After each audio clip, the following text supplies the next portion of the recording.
Hey guys, my name is Matt Johnson, and today I want to share with you how I edit audio in my wedding films using Adobe Premiere Pro. And when I say edit audio, I mean audio mixing, EQ, audio sweetening, all of those terms that are used to describe making your audio sound awesome is what we're going to be talking about today. This is actually the second video that I've made all about audio in wedding films. The first video is called How to Record Amazing Audio in Your Wedding Films. And in that video, I cover all of the gear that I use to record good audio. So all of the microphones that I use, cables that I use, connectors, recorders, everything that I use to record quality audio on a wedding day is covered in that video. And I will link to it up here in the corner and down in the description for you to check out. Got it? All right, let's jump right into Adobe Premiere. All right, guys, welcome to Adobe Premiere Pro CC 2018. I'm gonna go up here to Help, About, Adobe Premiere Pro, and you're gonna see that I'm running version 12.0.0 build 224. So if you ever have a different version or things look different to you, do not worry. This is just the version that I'm using, but this tutorial should work regardless of which Premiere version that you are using.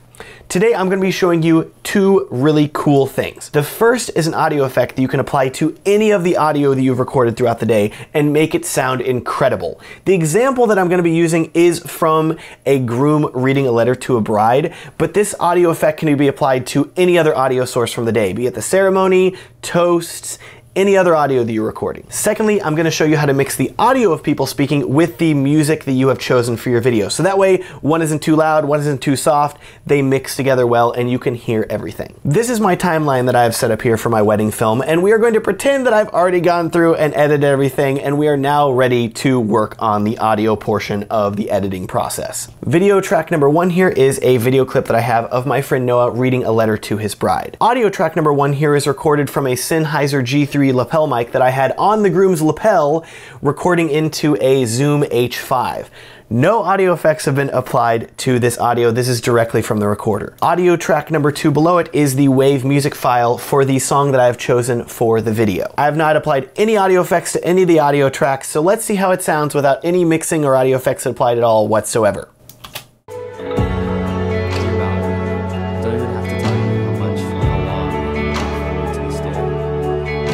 You can't really tell what's going on, can you? No, you can't, because the audio hasn't been mixed yet. So let's hear just how the groom Noah's voice sounds without the music on. We'll go down here to track one, we'll hit S for solo, so it is only playing back the audio from his mic. Dear Mallory, I don't even have to tell you how much and how long we've been looking forward to this day.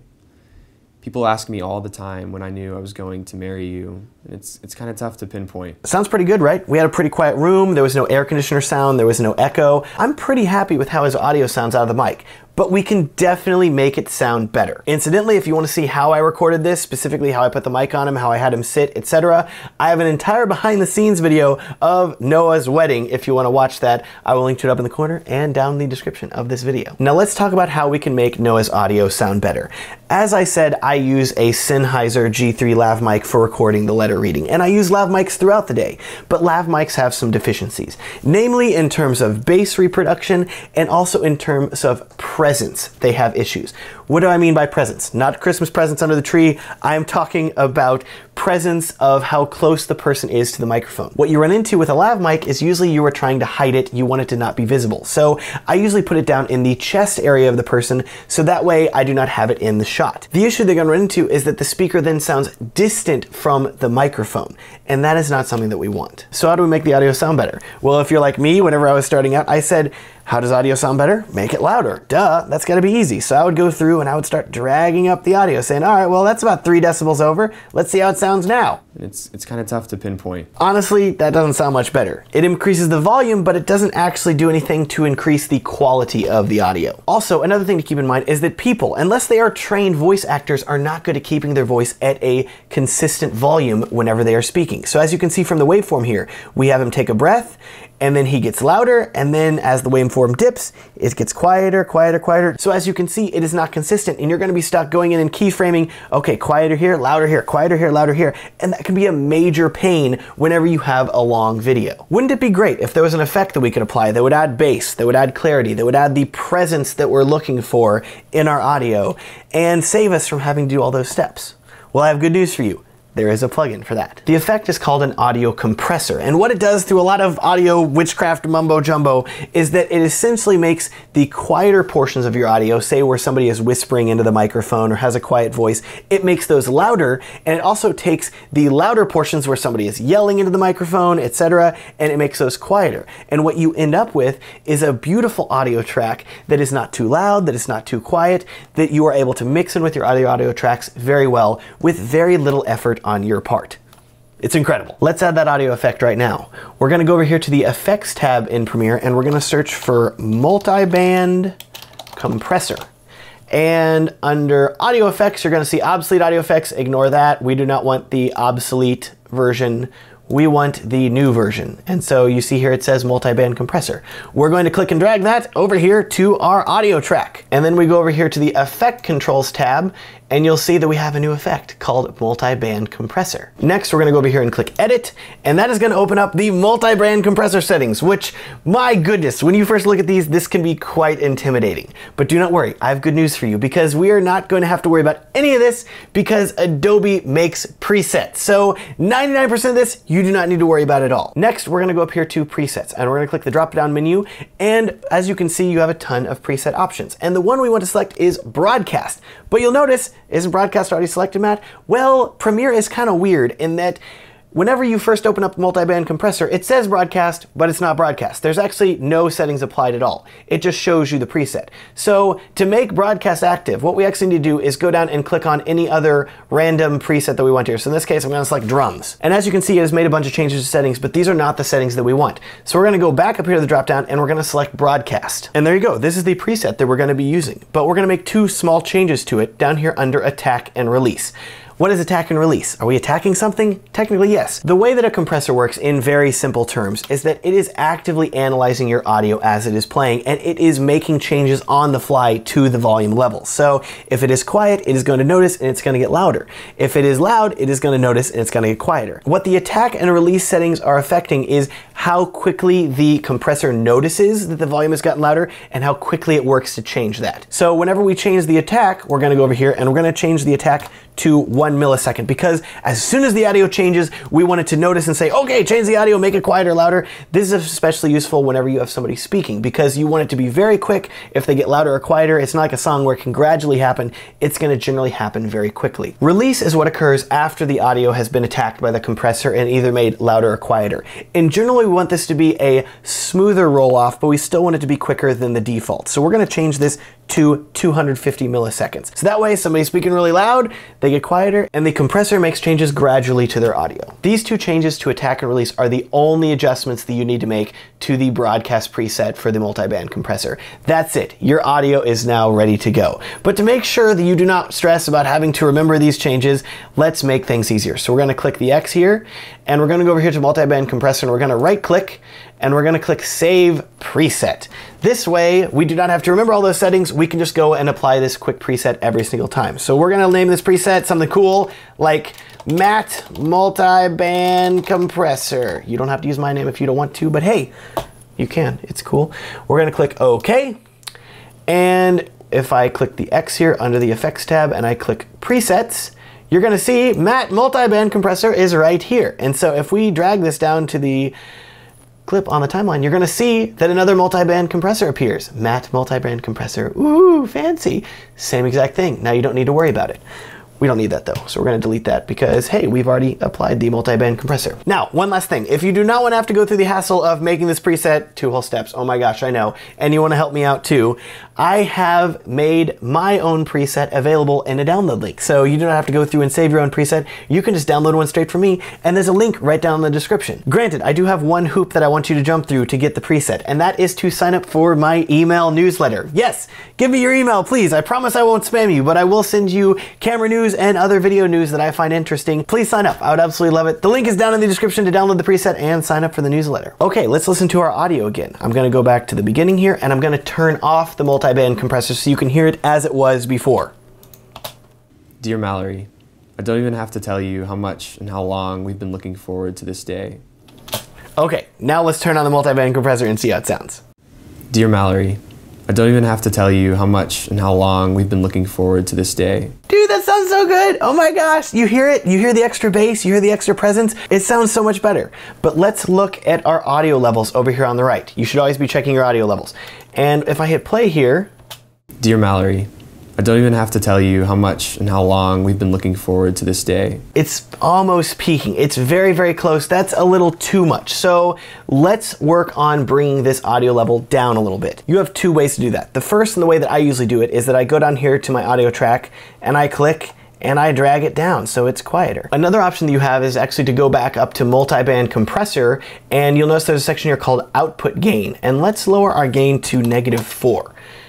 Close that, and if we hit play, people ask me all the time when I knew I was going to marry you. And you can see that also lowers down the volume. I have not personally noticed a difference between dragging the audio down on the timeline or using the output gain in multi-band compressor, but I would think that using the output gain setting in multi-band compressor, where it's applying all the effects, would work better, but I have not been able to hear that personally. So for me, I just use the audio level controls on the track on the timeline. Okay, now you know how to make your audio recordings sound amazing. I apply multi-band compressor to all of the audio tracks that I've recorded, and it makes them all sound phenomenal. I absolutely love it. But at this point, we need to talk about something else. Namely, how do we mix these two audio tracks together? How do we make it so Noah's speaking is not overpowered by the music and both sound good? Well, ideally, you don't want your speaking audio and your music to be at the same volume, because then they're going to be competing with each other. But what volume level should we set it to? What decibel level should we target? Well, if you Google it, there is about 1 billion answers, and all of them seem to be mixed. Because honestly, your volume level is going to vary from song to song and audio to audio clip.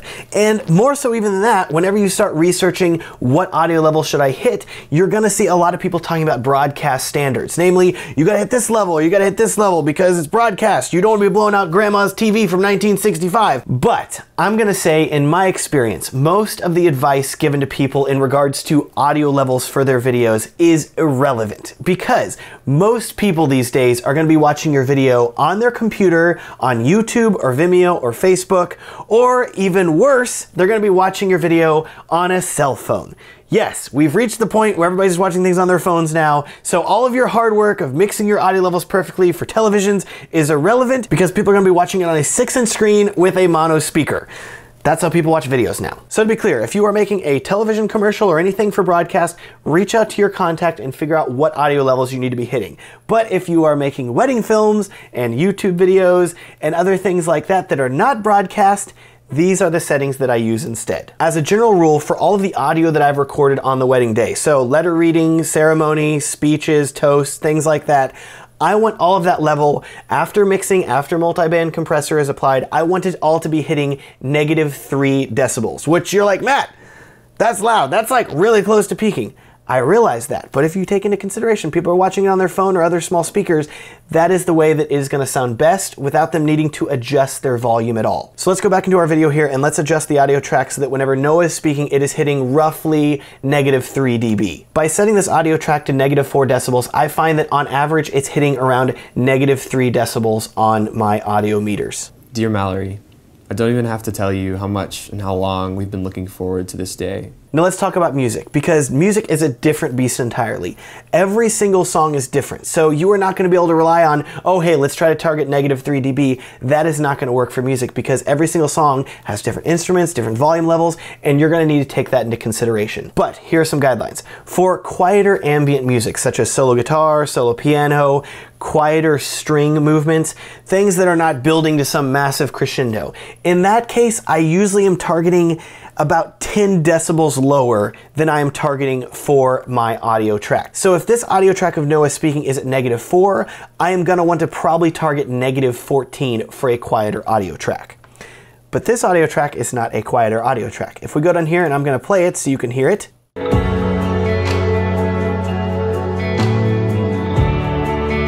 As you can see, this is a louder music track. Definitely not one of the loudest by any means, but multiple instruments, things are hitting. I've actually cut the song, so there is some quieter points that you can see back here, and it is built up to a louder moment. So with that in mind, we're gonna wanna turn this music track down lower than we would if it was a quieter music track. Let's start dragging down our audio volume down to about -17. Now let's see how this sounds with the two audio tracks played together. So I'm gonna unsolo this track, so now both tracks are audible, and we're gonna hit play. Dear Mallory, I don't even have to tell you how much and how long we've been looking forward to this day. Hey, that's pretty good. We're getting pretty close here. So as you can see, it's really about making sure that your music track does not overpower your recorded audio track in any way. My top priority whenever I'm mixing audio is clarity of the voice of the person speaking. I do not want the music to be competing with that. I want you to be able to clearly tell exactly what every person is saying. And I believe you're able to do that with about this volume. Keep in mind though, that is just for this specific audio track. If you are working with a different song that's louder, you're building up to this crescendo, maybe the couple's about to kiss and the minister's speaking, prioritize still being able to hear the person speaking, even whenever the music is going on, because otherwise your audience is going to get confused and distracted and wonder, why can't I hear what they're saying? The music's too loud. You never want that to happen. 3 more things to keep in mind whenever you're mixing your audio. First, do not peak. Never peak. Always keep an eye on your audio meters and make sure they do not go into the red, because if they go into the red and start peaking, you are going to have issues with distortion on people's speakers, and that's the last thing you need to be hearing from your audience. So make sure that your levels are mixed below peaking. Second, I recommend that you purchase a good pair of studio monitors. I'm talking about speakers, not screens, to be clear here. Studio monitor speakers, because what those are going to enable you to do is hear clear, crisp sound, and it is going to show you exactly what your audio sounds like. Do not trust your laptop speakers if that's what you're editing on. Purchase a good set of studio monitors so you can tell what your audio sounds like. I will have links down in the description of this video to studio monitors that I recommend purchasing. Third, purchase a good pair of headphones. Do not trust the earbuds that come with your cell phone. Go out and purchase a good set of over-ear headphones, so that way you can listen to not only your audio through speakers, but also over headphones, which are 2 ways that your audience is most likely going to listen to your video. And also, listen to your video on your cell phone. Play it back on the phone and see how it sounds on those speakers. Listen to it from as many audio sources as you can, and that's going to make sure your video sounds best across a wide range of devices. I will have links down in the description to headphones that I recommend as well. That's it. Thank you so much for watching. I hope this video was helpful to you and gave you some great insight into how to edit the audio in your wedding films and make it sound incredible, or any other films for that matter, honestly. I do also want to say that I do not consider myself an expert in any sense of the term whenever it comes to audio mixing or EQ or anything like that. There are people that have whole jobs that are fully devoted 24/7 to mixing audio well.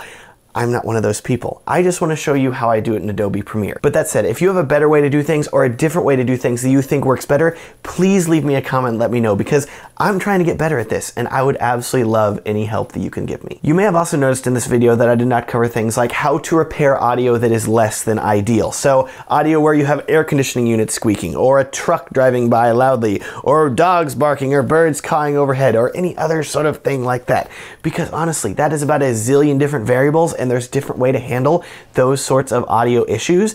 And so if you want me to cover a specific thing like that, please leave me a comment and I will consider doing something like that in the future. With that, as always, if you have any questions or comments, please feel free to leave one below or get in touch with me through my website, WhoisMatt.com. It is also a massive help to me if you would consider liking this video and subscribing if you want to see more videos like this in the future. There are also links down in the description of this video to sign up for consulting with me one-on-one, or check out my Instagram or my Facebook pages, or to check out my wedding film production company. All that down there in the description. Thank you so much for watching and have a great day.